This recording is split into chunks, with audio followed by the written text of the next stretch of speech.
전 세계에서도 인정받는 한국의 기술, 진짜 자랑스럽습니다. 다음엔 지구의 환경을 되살릴 수 있는 기술을 부탁드립니다. 지구가 많이 아파요. 우리나라 사람들이 플랜트 쪽으론 잘한다고 합니다. 제 지인도 이번에 헝가리 들어갈 때 한국 사람들 데리고 들어가더라고요. 원래 현지인들을 썼는데 하자가 많고 진행이 어려워 기한 맞추기가 힘들다고 들었어요. 한국 사람들이 해외에서 일할 때 확실히 다르대요. 시키지 않아도 꼼꼼하고 빠르대요. 애국 정신이 뛰어난가? 성질이 급해서 그런가? 우리의 토목 건설 기술이 세계적으로 인정받고 있어 기쁘다. 그런데 일본 정부에 왜 비상이 걸리나? 한일 해저터널만 아니면 우리나라가 아는 이 세상 모든 해저터널 사업을 지지합니다. 안녕하세요. 유럽과 아시아를 연결하는 곳. 보스포루스 해협을 건너는 해저터널은 건설이 불가능에 가깝다는 평가를 들었는데요. 건설로 이름을 떨친 유럽이나 일본의 시공사들도 포기한 이 터널을 한국 기업이 성공적으로 완수했다고 합니다. 그것도 원래 기한보다 더 빠르게 완성해냈다고 하는데요. 전 세계를 깜짝 놀라게 만든 한국의 건설 기술. 대체 어떻게 된 일인지 지금부터 자세히 살펴보겠습니다. 과거 많은 한국인들이 돈을 벌기 위해 사막으로 향했던 적이 있습니다. 바로 중동에서 불어온 오일머니를 얻기 위해서죠. 수많은 건설 현장에서 많은 이들이 땀과 피를 흘리며 무리한 건설 일정을 마쳤습니다. 한국인들은 중동 사람들이 상상도 하지 못할 놀라운 품질의 건물들을 지으며 이국의 땅에 한국의 명성을 드높였습니다. 그래서 지금도 중동 지역에는 한국인들에 대한 이미지가 좋은데요. 한국 기업이 들어와서 어떤 건물을 짓는다고 하면 중동인들은 무조건 믿고 맡길 수 있다는 반응을 보인다고 합니다. 중동에서의 명성은 곧 세계로 번졌고 유럽이나 미국 등지의 유명 건설사들이 한국에 의뢰를 하며 한국 건설의 놀라운 능력을 눈으로 직접 확인했죠. 특히 해저터널 분야에 있어서 한국은 다른 어느 나라와 비교가 불가능할 정도로 탁월한 시공 기법을 보유하고 있습니다. 한국의 거가대교에 위치한 거가 해저 침매 터널은 한국 건설의 정수라 할 수 있는데요. 약 3.7km에 달하는 길이의 해저 침매 터널은 부산 가덕도와 대죽도 사이를 연결하는 긴 터널로서 터널 구조물을 육상에 미리 만들어 바닷속에 투입해 이를 연결하는 시공법을 이용했습니다. 철근과 콘크리트의 사용량이 30평 아파트 950세대 분량에 가깝습니다. 이런 구조물을 여러 개, 그것도 하나로 연결해야 하는 작업을 오랜 시간에 걸쳐 한국은 성공하기에 이릅니다. 거가 해저 침매 터널은 세계 기록을 보유한 터널로 세계 최장 함체와 세계 최초 이중 조인트 함체 연결 등 5가지의 세계 기록을 보유한 터널입니다. 무엇보다 세계에서 가장 깊은 수심인 48m의 연약한 지반 위에 이를 연결하는 작업을 시행했다는 점에서 엄청난 난이도를 자랑하는 터널을 무사고로 완공해냈죠. 해외의 대형 건설 업체들도 불가능에 가깝다며 손살에 친 이 해저 터널을 한국의 기업이 순수하게 자국의 기술만을 사용해서 완공했기에 한국 건설의 위용이 아직도 살아있다는 것을 많은 이들에게 알린 역사적인 순간이기도 했죠. 한국의 놀라운 건설 기술에 감탄한 터키는 자국의 오랜 수건인 유라시아 해저터널 공사를 한국에 맡기자는 결정을 내리게 되었습니다. 한국이라면 불가능한 일을 해낼 수 있을 것이라 믿었던 것이죠. 유라시아 해저터널은 유럽과 아시아를 가로지르는 보스포루스 해협 해저를 관통하는 해저터널로 5.4km짜리 복층 터널로 구상되었습니다. 기존 터키 사람들은 보스포루스 해협을 가로지르는 다리를 이용했습니다. 하지만 늘어나는 물량과 시민들의 이동을 다리가 감당하기에는 무리가 있었죠.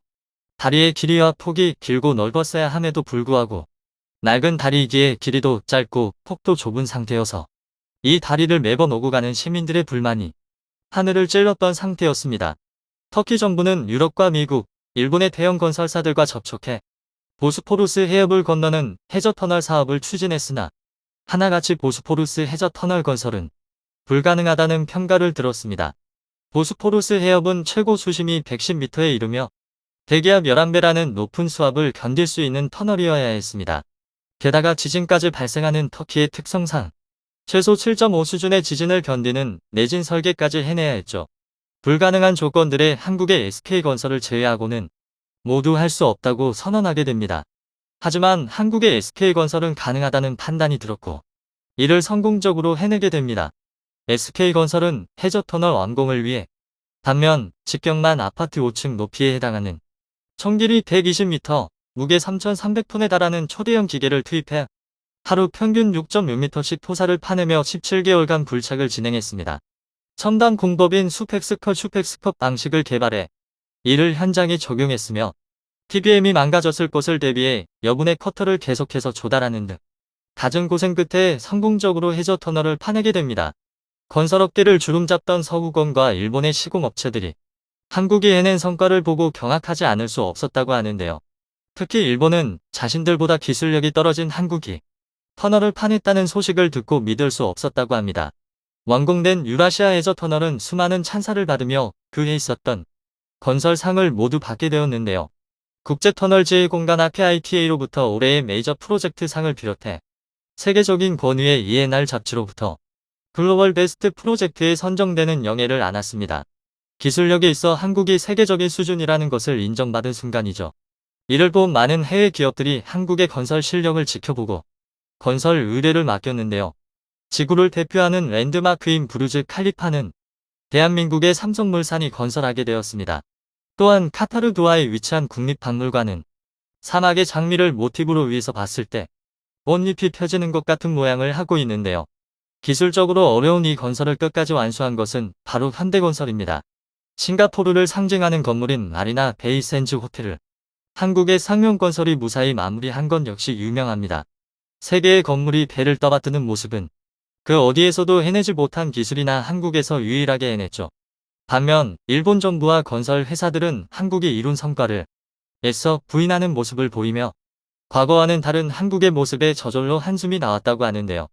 일본 내부에서도 완벽한 루로 대표되는 일본 건설 기술보다 한국이 더 뛰어나다는 평가가 나온다고 할 정도입니다. 공교롭게도 최근 일본이 자랑하던 건설 기술 신화에 흠집이 가는 일이 일어나기도 했죠. 일본의 대형 종합건설 기업 중 하나인 시미즈 건설이 시공을 맡은 타워맨션에서 문제가 발생한 것이 드러났습니다. 프라우드 무사시코 가네이 크로스라는 거창한 이름이 붙은 맨션은 엄청난 가격임에도 불구하고 인기리에 팔렸다고 하는데요. 알고 보니 시공이 제대로 되지 않아 물 새는 것은 기본이고 층간 소음까지 발생하는 것으로 드러났습니다. 화장실의 타일 마감이 제대로 되지 않아 습기로 인해 타일이 벽에서 떨어져 나가 깨지는 사건이 발생하는 일도 벌어져 일본 건설의 5점이라는 평가를 받고 있다고 하죠. 한국은 지속적인 기술 개발과 발전을 거듭하고 있는데 일본 건설은 여전히 제자리를 답습하며 오히려 퇴보하는 모습을 보이고 있는 상황. 일본 정부를 비롯한 일본인들은 여전히 일본 건설의 위대함에 취해 현실을 제대로 바라보지 못하고 있습니다. 한국의 기술은 어디까지 발전하는 것일까요? 전 세계의 명성을 떨치는 한국의 건설 기술이 앞으로도 계속해서 발전하기를 진심으로 기원하겠습니다. 그리고 여기 청중이 있습니다. 저도 건설업에 종사하는데 우리 대한민국 건설기술자들 성실하고 손기술도 정말 좋습니다. 404 완공된 2016년 개통 해저터널은 수많은 찬사를 받으며 세계적인 수준이라는 것을 인정받은 순간 이를 본 해외 기업들이 한국의 건설 실력을 지켜보고 건설 의뢰를 맡겼는데 부르즈 칼리파 2008년, 도하 국립박물관 2018, 마리나 샌즈 2010 한국의 건설 기술력은 세계 최고이다. 해외의 건설 역사를 바꿀 수많은 공사를 성공시켰다. 국내 건축도 신경 써주길. 일본의 문제는 규칙, 매뉴얼에 집착해서 가지고 있는 것은 잘하는데 그 틀을 벗어나지 못해서 발전이 없다는 거. 각종 분야에서 한국이 해외에서 극찬받았다는 소식은 매번 듣지만 막상 국내 경기는 코로나의 경기 불황이 1년 더 길어지면 대부분 자영업자들 무너질 듯. 맨날 전세계가 경악하고 일본은 비상 걸리고 무슨 전세계 사람들 심장마비 걸려 다 죽겠어. 일본이 갈라파고스로 전락한 이유. 일본 정부의 운이나 교육. 일본 언론의 왜곡 보도. 일본 국민의 정신승리. 세계인들이 놀란 우리의 건설 기술 빼놓을 수 없죠. 고난도 해저터널 대단합니다. 정말 우리의 민족은 어디서 이런 머리와 기술이 나올까요? 진실이라면 정말 놀라지 않을 수 없습니다. 믿기지 않지만 믿습니다. 우리 대한민국의 기술을. 난 항상 침매 터널을 보면 걱정되는 것이 있다. 만약 새거나 하는 응급 상황 시에 그 안에 갇힌 사람들을 어떻게 구할 방법이나 차단벽을 쳐서 응급하게 물을 막을 방법까지 생각하고 만든 것인지 여부와 오래돼서 침매 각 블록을 교체해야 되는 경우까지 생각해서 만든 것인지가 궁금했다. 건설 기술 세계 최강이라 할 만하다. 근로자 입장에서도 죽기 아니면 살기처럼 무섭게 참으며 세계 어느 나라 사람보다 더 견디며 일을 한다. 그 어떤 어려움이 있어도 나와 사랑하는 가족을 위해 열과 성의를 다해 열심히 일한다. 열심히 빨리빨리 일 실력도 외국인보다 낫다. 아울러 오피스맨도 시청해주셔서 감사합니다.